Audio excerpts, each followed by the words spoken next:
líder, seduzido pelo poder absoluto, pode subjugar a liberdade e a dignidade de seus cidadãos, impor sua vontade de maneira implacável e deixar cicatrizes duradouras nas comunidades. Um monarca complexo cujo legado é entrelaçado com os fios da tirania e, por vezes, pontuado por momentos de arrependimento. Sabia que agora temos um grupo de membros aqui no canal? Veja a possibilidade de se tornar um membro, ajudar o canal a crescer e escolher ser um mochileiro, desbravador ou viajante do tempo. Seu nome vai aparecer aqui no início a partir do nível desbravador e estarei preparando conteúdos especiais para quem entrar para essa turma. Se ainda não é inscrito, já clica para se inscrever e assim não perder nenhuma das nossas incríveis viagens através do tempo. Meu nome é Vanessa Silva, uma historiadora em formação, e a quem interessar, essa é a história que eu vou contar hoje. Ivan o Terrível, sua vida dividida em feitos grandiosos e atos de tirania. Depois de tantos absurdos, estaria ele arrependido?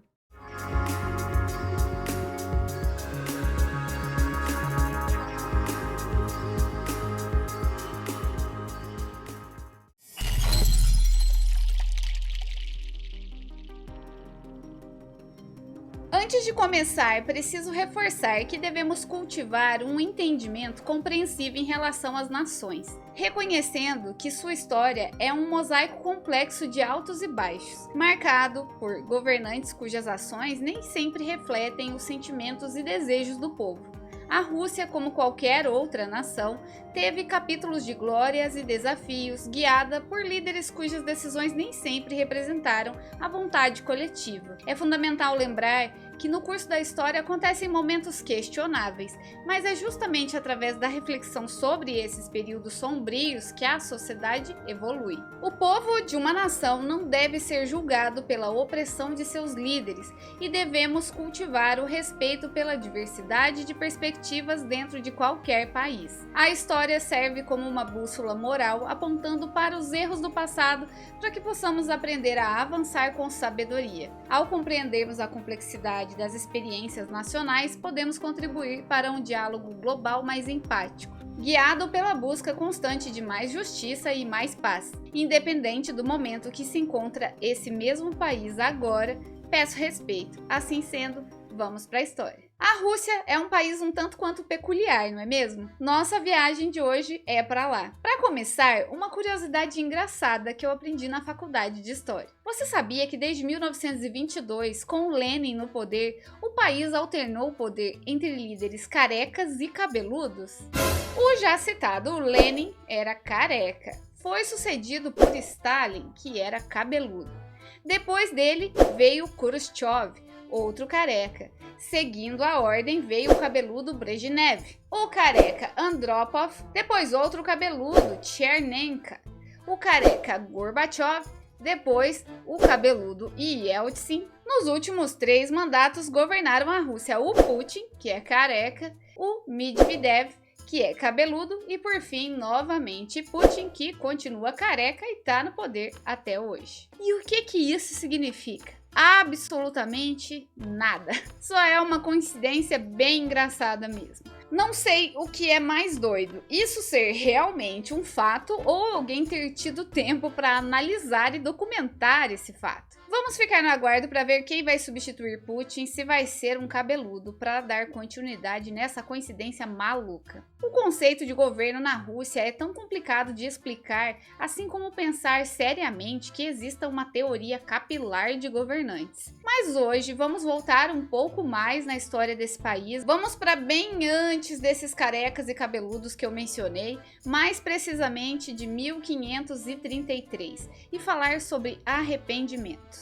Vamos conhecer Ivan o Terrível, o primeiro czar da Rússia. Ivan, que em 1533, com apenas 3 anos, sucedeu seu pai Basílio III como o grão-príncipe de Moscou. Enquanto criança, estudando os assuntos de estado para governar sua mãe, Helena Glinska ficou como regente. Quando sua mãe morreu, muitas teorias dizem que envenenada, mas nada conclusivo, ele se tornou o centro de uma luta pelo poder entre diversas facções de boiardos, membros da antiga nobreza da Rússia ou aristocratas. Aos 13 anos, tomou uma atitude decisiva, ordenou que um de seus rivais fosse aprisionado na sua presença e mais tarde executado. Para a felicidade de muitos, ele tinha alguém que exercia uma influência moderadora, digamos, aquele que botava um pouco de freio nas suas ideias, na pessoa de Macário, chefe espiritual da Igreja Ortodoxa Russa. Aos 16 anos, Ivan seguiu o conselho de Macário em dois assuntos cruciais: a sua coroação como czar de todas as Rússias. Czar é uma forma abreviada do termo latino Caesar.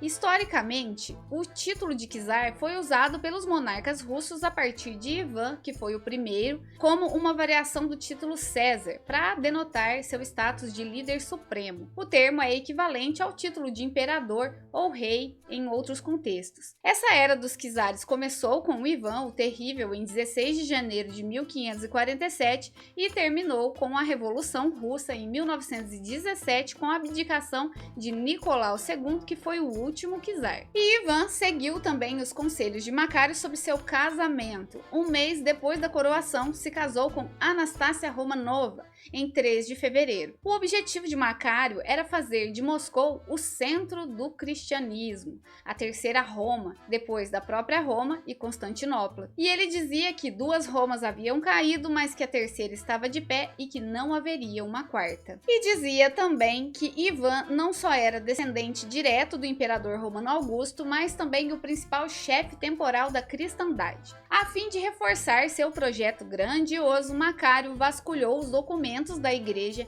em busca de lendas de homens santos da Rússia e convocou 2 sínodos para proclamar santos russos.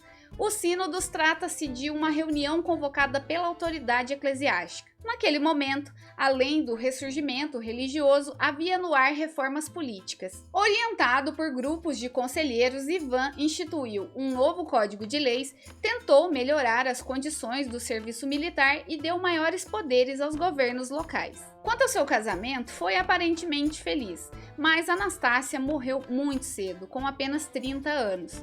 13 anos após o casamento com Ivan. Mas a gente ainda vai falar mais desse assunto um pouco mais pra frente. Eles tiveram 6 filhos, mas apenas 2 viveram além da infância. Ela exercia sobre o marido uma influência tranquilizadora, o ajudava a moderar seus apetites por divertimentos imorais, pela bebida e pela sua tendência em ser cruel nas suas arbitrárias demonstrações de poder. A morte de Anastácia foi um evento pessoalmente impactante para Ivan, e algumas teorias atribuem a esse fato o motivo dele ter se tornado muito mais terrível após isso. Mas essa opinião não é unanimidade, muitos dizem que os fatores foram diversos outros, afinal o reinado de Ivan foi influenciado por uma complexa interação de fatores políticos, sociais e pessoais, e também que a sua natureza já era de tirania desde sempre. Então é difícil afirmar com certeza que foi a perda de Anastácia a única causa para suas ações posteriores. Fato é que desde o início, ainda quando Anastácia era viva, Ivan deixou Moscou entregue a Macário e partiu para uma guerra contra os tártaros. Retomou para a capital vitorioso em 1552 e desde esse ano já passou a governar como um autocrata, que é um regime com a ausência de um sistema democrático, Estado de Direito e respeito pelos direitos civis e políticos. Disse aos boiardos, os seus opositores, não temer mais ninguém. A partir daqui entraram num reino do terror. No princípio de 1553, Ivan foi atacado por grandes febres. Nisso, os boiardos aproveitaram o momento para exigir que nomeasse um sucessor para o caso dele morrer. Mas também rejeitaram a designação de seu filho Demétrio, que ainda era criança, porque não suportavam a ideia de outra regência em nome de um menor de idade. Propuseram então como sucessor seu primo Vladimir.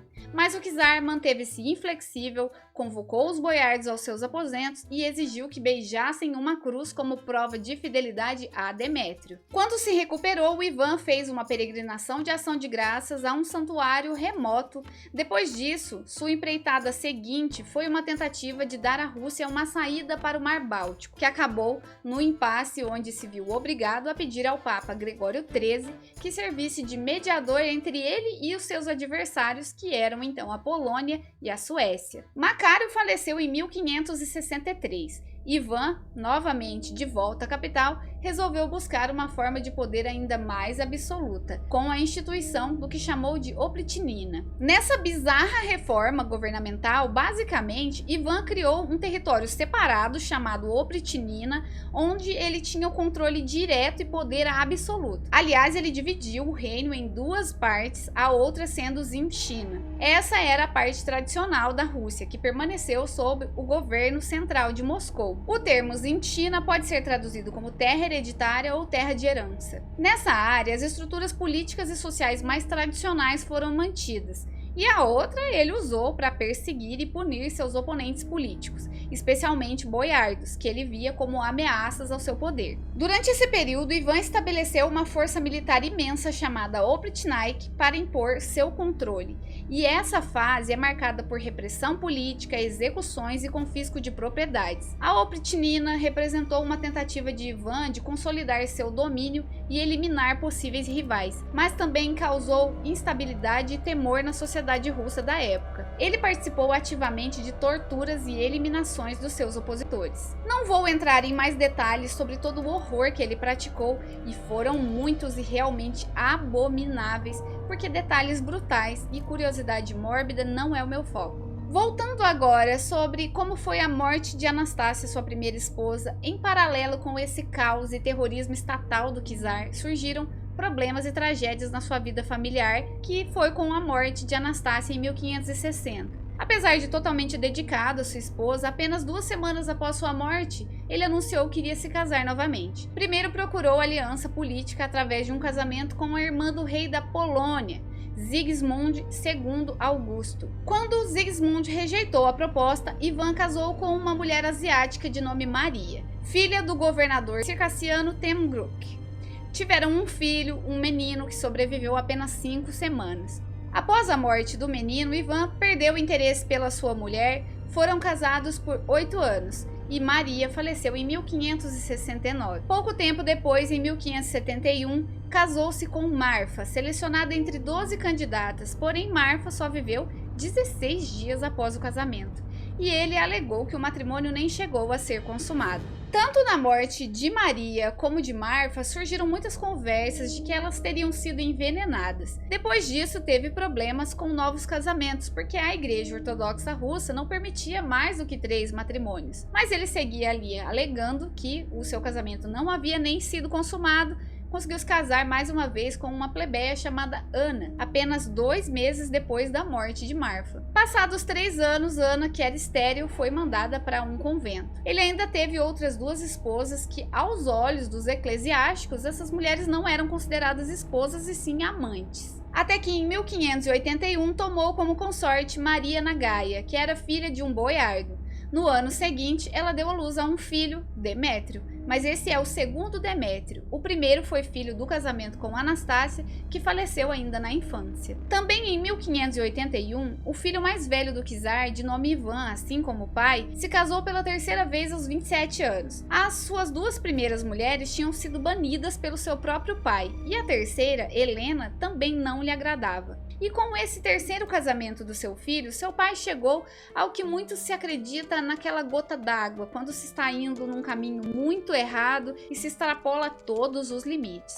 Em certa ocasião, o czar teria repreendido e agredido Helena, que estava grávida. Por ser muito vaidosa, dizia que ela usava roupas indecentes, e o seu filho, ao saber disso, interveio e entrou numa briga violenta com o pai. Quando a briga se tornou acalorada, vozes iradas de um para o outro, tudo saiu de controle. Ivan, num acesso de raiva, avançou no filho com um bastão de ponta de ferro e o feriu mortalmente com uma pancada na cabeça. Sim, ele matou o próprio filho. Essa cena foi retratada na famosa pintura de Ilya Repin, Ivan o Terrível, e seu filho Ivan, em 16 de novembro de 1581.